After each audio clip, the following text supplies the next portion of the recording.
Good morning বন্ধুরা, তোমাদের সবাইকে। এই সবে ঘুম থেকে উঠে ক্যামেরাটা অন করেই বাইরে আসলাম। তো দেখছি মা দুয়ার ঘরে জল দিচ্ছিল আর বলছে কি তুমি কানে মাথায় কিছু জড়াও, প্রচুর ঠান্ডা পড়েছে। আর সত্যি গো, অন্যান্য দিনের তুলনায় আজকে যেন ঠান্ডার পরিমাণটা খুব বেশি। আর মা ফুল তুলতে গিয়ে যদি জবা ফুল পায় তাহলে কিন্তু আরও বেশি খুশি হয়ে যায়। আমাকে বলছে দেখো আমি জবা ফুল পেয়েছি। আর এই শীত পড়ে থেকে না সাদা ফুল আর জবা ফুল এইগুলো হতেই চায় না, মানে একদম অল্প অল্প হয়। এখন ওই গাঁদা ফুলটাই বেশি পাওয়া যায়। পর্দাটা লাগিয়ে কিন্তু দেখতে বেশ ভালোই লাগছে বলো। যখন ফাঁকা ছিল তখন মনে হচ্ছিল কি যে না লাগাবো না, কিন্তু দেখো কালকে আমাকে রাজু বলছিল মামি ঘরে তো অনেক পর্দা আছে, একটা লাগিও, একটা এই জানালা বারান্দায়। তো আমি বললাম না লাগাবো না, অন্ধকার হয়ে যাবে। আর সত্যি কথা বলতে একটু অন্ধকার হয়ও, পর্দা সরিয়ে দেব, আবার পরে লাগিয়ে নেব, মানে ঠিকঠাক করে। দিন হলে তো পর্দা সরিয়েই দিতে হয়। আর দেখো সমস্ত কাজ আমার এলোমেলো ছড়ানো, এবার সব করব। টুকিটাকি কাজগুলো হলো। আর আজকে না ভীষণ ঠান্ডা পড়েছে, মানে এই শীত পড়ার পর থেকে আজকের সকালটায় দেখি খুব ঠান্ডা। কালকে রাত্রে একবার উঠেছিলাম, তখনই বুঝতে পেরেছি ঝিরঝির করে হাওয়া দিচ্ছে আর মানে ঠান্ডাটা খুব বেড়ে গেছে। তো এই দেখো ঠাকুরের বাসন ধুলাম, ঠাকুর ঘর মোছা হয়ে গেছে। আর আমাদের ঘর বারান্দাটা মুছবো হচ্ছে বিকালের দিকে, যেহেতু ওপর ঘরে কাজ চলছে, তো ওঠা নামা হচ্ছে, ধুলোবালি হবে, ওটা বিকালে মুছবো। আর এখন যেটা করব সেটা হচ্ছে সকালের খাবার চাপাবো। আজকে আর সকালে ভাত করব না, অনেকটা বেলা হয়ে গেছে, এখন আর অতটাও সকাল নেই। কারণ আমি একবার উঠে আবার শুয়েছিলাম, দেখো মনে হয় ঘুম ভালো হয়েছে, চোখের পাতাগুলো ফুলে গেছে, ওই জন্য নাকি ঠান্ডা লেগেছে বলে ফুলেছে আমি তাও বুঝতে পারছি না। তো যাই হোক, এখন আমি দেখি সকালে শুকনো খাবার কি করা যায়। এই বারণটা ঠাকুর ঘর ঝাড় দেওয়ার বারণ।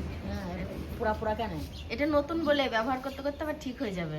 সকালবেলায় কি রান্না করব ভাবছিলাম, শুকনো কিছু বানাবো। তো এই দেখো আটার কৌটো বের করে নিয়ে যাচ্ছি, রুটি বানাবো। কটা ময়দা ছিল আর তার মধ্যে কটা আটা মিশাচ্ছি। এই ময়দা কটা যদি আমি না করে ফেলি থেকেই যাবে। আটা ময়দা মিশিয়ে রুটি করবো। আর দেখো একটু গরম জল নিয়ে নিয়েছি মাখার জন্য, লবণ দিয়ে এবার মাখবো। আগে মিশিয়ে নিই।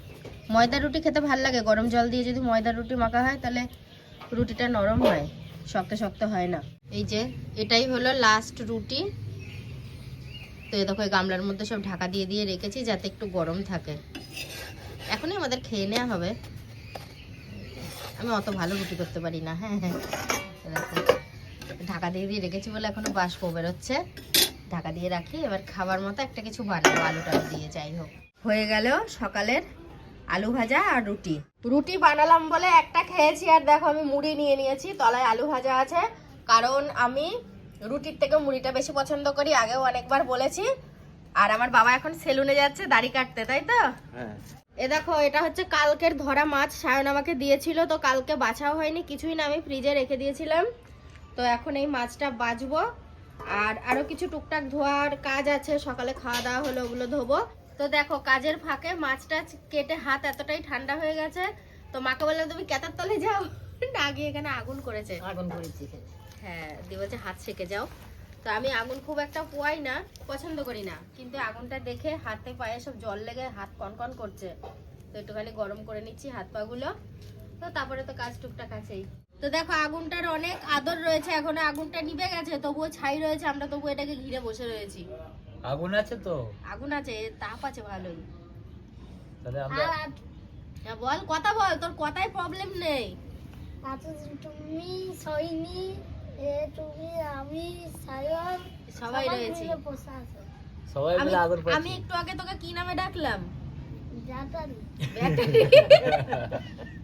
আমাকে কত কথা শোনালো ব্যাটারি বলেছি বলে, বলা যাবে না। বন্ধুদের আমি একটা কথা জানাচ্ছি আমার এই গিন্নির বিষয়ে। বিষয়টা হচ্ছে এখন মোটামুটি 11টার একটু বেশি মতন বাজে, তারও অনেক বেশি। আমার গিন্নি শুয়েছে প্রায় 1 ঘন্টা হয়ে গেল এই কম্বলের তলায়। আজকে একটু ওয়েদারটা খারাপ বলে তা আমার গিন্নি আজকে রান্নাও করবে না, আমাদের খেতেও দেবে না। ওই একবার সকালে রুটি খাইয়ে আমাদের শেষ। ঝোঁকে ঝোঁকে একবার উঠে রুটিটা করেছি, তারপরে ওই এসে একবার কম্বলের তলায় ঢুকলাম, দিয়ে গরম হয়ে গেছি, দিয়ে আমার আর উঠতে ইচ্ছে করছে না জানো। সকালবেলা আমাকে ঘিতিয়ে ঘিতিয়ে তুলালো, বললো কিনা ওঠো বাজারে যাব। বাজারে যাব। সে বাজার চলে গেল আমার মাথায়, তুমি একটু চা খেয়ে আসো, দিয়ে চলো বাজারে যাব। বাজার তো হয়ে গেল আজকে।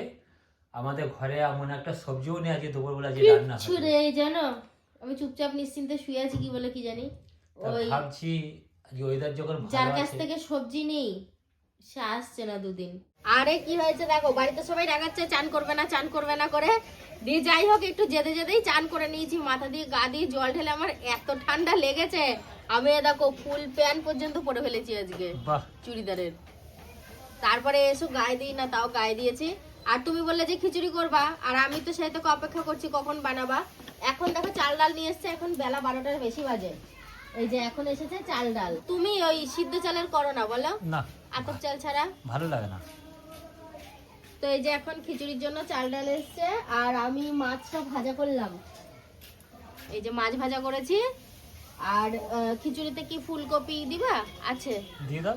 আলু ফুলকপি দিয়ে, তাহলে আর কিছু করতে হবে না, ওই এক খিচুড়ি আর এই মাছ ভাজাটুকু দিয়েই খাওয়া হবে। বাহ মাম্মি আসতেছি বাবা, শীতকালে শয়তান।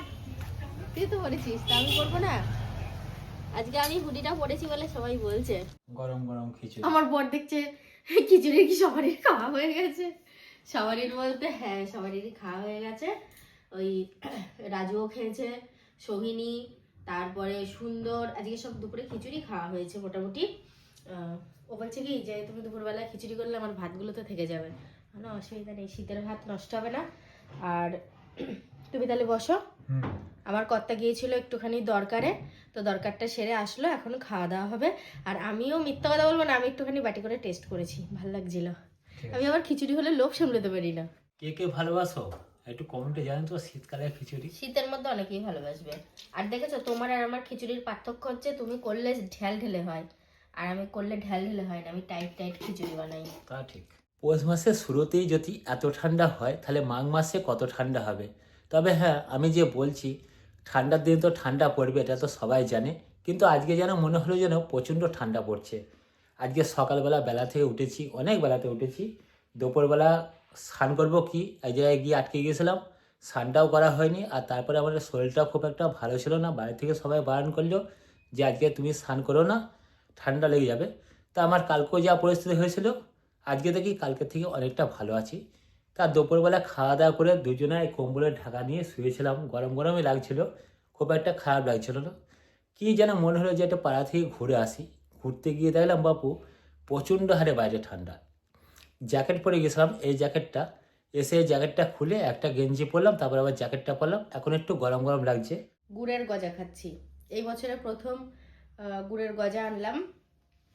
আমি একটু মিষ্টি নিয়ে এসেছি, তো মিষ্টি নিয়ে এসেছি ওই কারণে, কালকে ওই আমার দাদা আসবে, তোমরা জানো আমি জ্যাঠার বাড়ি গিয়েছিলাম কদিন আগে, তো ওই আমার জ্যাঠার ছোট ছেলে মানে আমার ছোটদা আসবে কালকে বাবাকে দেখতে, তো ভাবলাম মিষ্টিটা আগে করে এনে রাখি, বেরিয়েছি যখন, নালে আবার কর্তাকে বলবো আবার যাবে আবার নিয়ে আসবে, তার থেকে একটু ঘরে আনা থাক। ওই মিষ্টি কিনতে গিয়েই আমি এই গজাটা কিনে নিয়ে এসেছি সবার জন্য।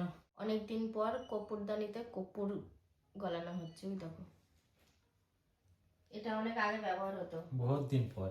তারপরে আজকে আমরা একটু বেরিয়েছিলাম, কিছুই তো আমি শুট নিইনি, কি কি কিনেছি তোমাদেরকে বলছি। এই কর্পূর, তারপরে গুপগুল, গুপগুলি তো বলে না, কি বলে কি জানি, কালো কালো টাইপের ধুনোর মধ্যে দেয়, মানে ঠাকুরের কাছে কর্পূর, ধুনো আর গুপগুল তিনটে মিশিয়ে একসাথে ধোয়া করে দিলে হ্যাঁ খুব ভালো একটা স্মেল বেরোয়, আর ভালো ওটা, তো সেই কারণে কেনা হয়েছে। আর টমেটো কিনেছি একটু, কাল চাটনি করব, খেজুর, আমসত্ত্ব, কিশমিশ এগুলো কিনেছি, আর কিছু কিনিনি। আর একটু মিষ্টি কিনে নিয়ে এসেছি, গজা কিনেছি, ব্যাস ওইটুকুই। এবার যাবো, আমাকে রান্নাঘরের আলোটা একটু জ্বেলে দিও, হ্যাঁ রাতে রান্না আছে না? ভাত করতে হবে। এইগুলো কি? এগুলো ডাল করব, এইটা এটা আমসত্ত্ব, চাটনি হবে, ডাল হবে, চাটনি হবে, মাঞ্চ হবে। মুকেশ গাজর খাচ্ছে, গাজর খাবি? দাঁড়া এনে। মামি এখন ভালো হয়ে গিয়েছে। ভালো হয়ে গেছে না? আমি খারাপটা কবে ছিলাম? এখন সবাই যে দিচ্ছে। না আমি খারাপটা কবে ছিলাম? কত গিয়ে মুড়ি খাবে মামি, অত গাজর দেবো না, ও দিদাও আবার বকবে। হলো? হ্যাঁ, তবু পুরোপুরি হয়নি, অনেকক্ষণ ধরেই আমি রান্নাঘরে রয়েছি, যদিও বা ওখানে কিছুই শুট নেওয়া হয়নি। তো রাতে রান্নাও করছিলাম, আর কিছু টুকিটাকি কাজ এগিয়ে রাখছিলাম, মানে আনাজপত্র কেটে হয়ে গেছে, অনেকটাই এগিয়ে গেছে। তো কালকে সবাই আমরা দুপুরে একসাথে খাবো, তো ওই জন্য এটা আয়োজন ব্যবস্থা প্রত্যেক দিনের তুলনায় একটু বেশি। আর তাছাড়া তো আমার দাদা আসবে, এই প্রথমবার মানে বিয়ের পর এই প্রথমবার আমার কর্তার কি বলে সালানা সম্বন্ধী, আমার থেকে আমার দাদা বড়, তাহলে সম্বন্ধী, তাই তো? সম্বন্ধী সম্বন্ধী আসছে, মানে এই প্রথমবার আমার কোনো দাদা আসেনি কিন্তু। একদম মন থেকে বলছি, সাথীকে আমার ভালো লাগে এই কারণের জন্যে, ও কিন্তু প্রকৃত সংসারী মেয়ে। আজকে 17-18 বছর ধরে আমাদের এই সংসারে এসছে, জবে থেকে এসছে, আসার পরপরই কিন্তু সংসারের হালটা কিন্তু ও ধরে নিয়েছে। তখনও ধরো 5-6টা লোক ছিলাম, ভাত রান্না করতো এবং টুকিটারি সংসারে কাজ করতো, সব রকমই করতো। আর এখন তো পুরো এক্সপার্ট হয়ে গেছে। এখন যদি আমার বাড়িতে 20টা-30টা লোক আসে, ও কিন্তু একা হাতেই সামলিয়ে নেয়। যেরকম আমি বলি, একটু পরিশ্রম বেশি হয়ে যায়, রাত্রিবেলা কী করে সবজিগুলোকে সব আগিয়ে রেখে দেয় কেটে, তারপর সকালবেলা উঠেই উনুন ধরিয়ে ভাতের হাঁড়ি চাপিয়ে দিল, তার সাথে সাথে রান্না করতে শুরু করে দেয়। এর জন্যে আমার কিন্তু সাথীকে ভালো লাগে, মন থেকে বললাম। কিন্তু দেখো এখনও পর্যন্ত কালকে আমার বাড়িতে লোক আসবে, আমাদের বাড়ির সবাই রান্না, যারা আসবে তাদেরও সবাই রান্না, এখনও পর্যন্ত সবজি কাটছে, এটাকে আগিয়ে রেখে দিল এবং সকালবেলা উঠেই উনুনটা ধরিয়ে দেবে। এমনকি কাঠে রান্না করবে, সেদিন আর গ্যাসে রান্না করবে না। আমি ওকে বারবার করে বললাম, বললো না আমি কিন্তু কাঠেই রান্না করব। যাই হোক বন্ধুরা, দেখি সাথে এখন কখন আসে। আর এখানে দেখো গোটা গোটা ডিম আমাদের জন্য রেখে দিয়ে গেছে, আর লঙ্কা ভাজাই যায়, আর ভাত চাপা আছে। এখন আসবে, একটু রেস্ট নেবে, রেস্ট নেওয়ার পরে ধরো আমরা খাওয়া দাওয়া করবো। খাওয়া দাওয়া শেষ করে যে বিছানায় উঠেছি সেটা নয়, এখনও খাওয়া দাওয়াই হয়নি। তো খাবো একটুখানি পরে। ও টিভি দেখছে, আমি শ্যুট নিচ্ছি বলে মানে মিউট করে দিয়েছে। তো ভিডিওটা না এখানেই শেষ করে দিচ্ছি, কালকে সকাল সকাল উঠবো, অনেক কাজ আছে। তো চলো আজকের মতো গুড নাইট, দেখা হচ্ছে আবার কালকে থেকে।